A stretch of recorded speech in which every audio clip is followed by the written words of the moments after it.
What is your advice to somebody who wants to step into an entrepreneurial journey? Um, so it is going to be very difficult, obviously. But again, like I said, it's very rewarding. You have a lot of things in control. Solve a problem that is meaningful to you, because otherwise it becomes very hard to continue in that field. Be open to the fact that day one you come up with an idea, you realize that in a year, 6 months or 1 year in the journey, the whole initial idea will be different from what you end up offering.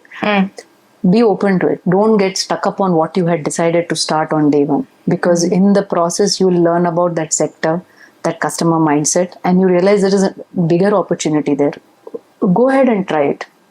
Other thing is, I really love the concept of design thinking. It's becoming very popular now. It is nothing but doing before you actually execute the whole thing. Like you do it like a prototyping. So basically, design thinking is nothing but, let's say, trying to design an app, or you're designing anything. You just do it. Use cardboard or use paper or use PowerPoint. You don't have to code it to create that. Right? So get feedback. Make changes. The way you see things, maybe somebody else doesn't see the way you are seeing things. What is UI UX, right? User interface. Basically, when you're looking at one app versus another app, you can clearly tell this is much better, it's responding better, it is scrolling better. All these things eventually come. But the initial idea when you're putting together, it could be an app, it could be a service, it could be a product, anything. Do a prototype of it. Matlab, fail cheap, fail fast is the mantra. Don't waste too much money or time on things that may not work also, right? So fail cheap, fail fast if you have to.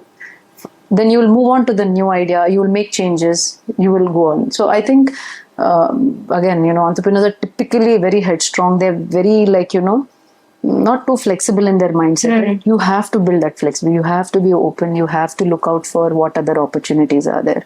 If you are trying to get into, let's say, baking, which is a new thing, then, or let's say somebody's trying to get to healthcare, you have to look at your initial idea may be A, but you suddenly see potential for something else. Go ahead and pursue it. So many people start with one line of business and then add so many other lines, right? So, Absolutely. Yeah. So I think they have to not give up.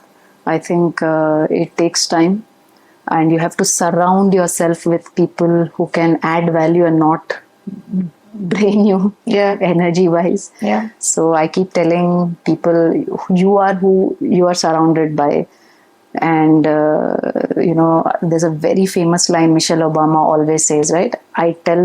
She tells her children that what your future is, what you practice every day, right? If you're going to wake up late every day, procrastinate things and keep doing it, that is what you will be. That there is no other thing that can come out of as a result if that is your behavior. But if you wake up early and if you're getting things done on time, you are systematic, you're organized, you're getting what are my to-do things, and you're responding to people in a certain way, you're looking at gratitude, you're looking at your attitude, that is what you will end up becoming, because you're practicing every day.